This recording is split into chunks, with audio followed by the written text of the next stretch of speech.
વડાપ્રધાનના કાર્યકાળને 12 વર્ષ પરિપૂર્ણ થતાની સાથે જ લોયાધામ સ્વામિનારાયણ મંદિર સંચાલિત ફ્લોરિડા ખાતે અભિવાદન સભાનું આયોજન કરવામાં આવ્યું હતું. મોટી સંખ્યામાં હરિભક્તો આ અભિવાદન સભામાં હાજર રહ્યા હતા.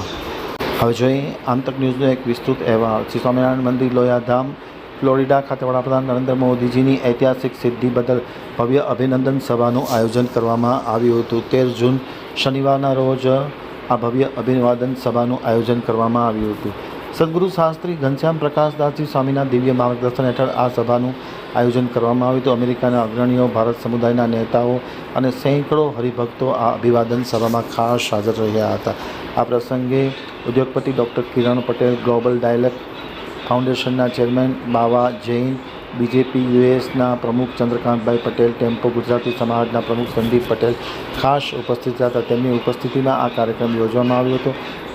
હિન્દુ સ્વયંસેવક સંઘના વરિષ્ઠ પદાધિકારીઓ યશવંત પાઠક, નૈનન દેસાઈ, ગૌરાંગ વૈષ્ણવ, વિનોદ પટેલ વગેરે હાજરી આપી હતી અને ખાસ કરીને વડાપ્રધાનની જે સિદ્ધિ છે તેને બિરદાવી અને અભિનંદન પાઠવ્યા હતા. કાર્યક્રમનું સમાપન રાષ્ટ્રગાન અને ભારત માતા કી જય સાથે કરવામાં આવ્યું હતું.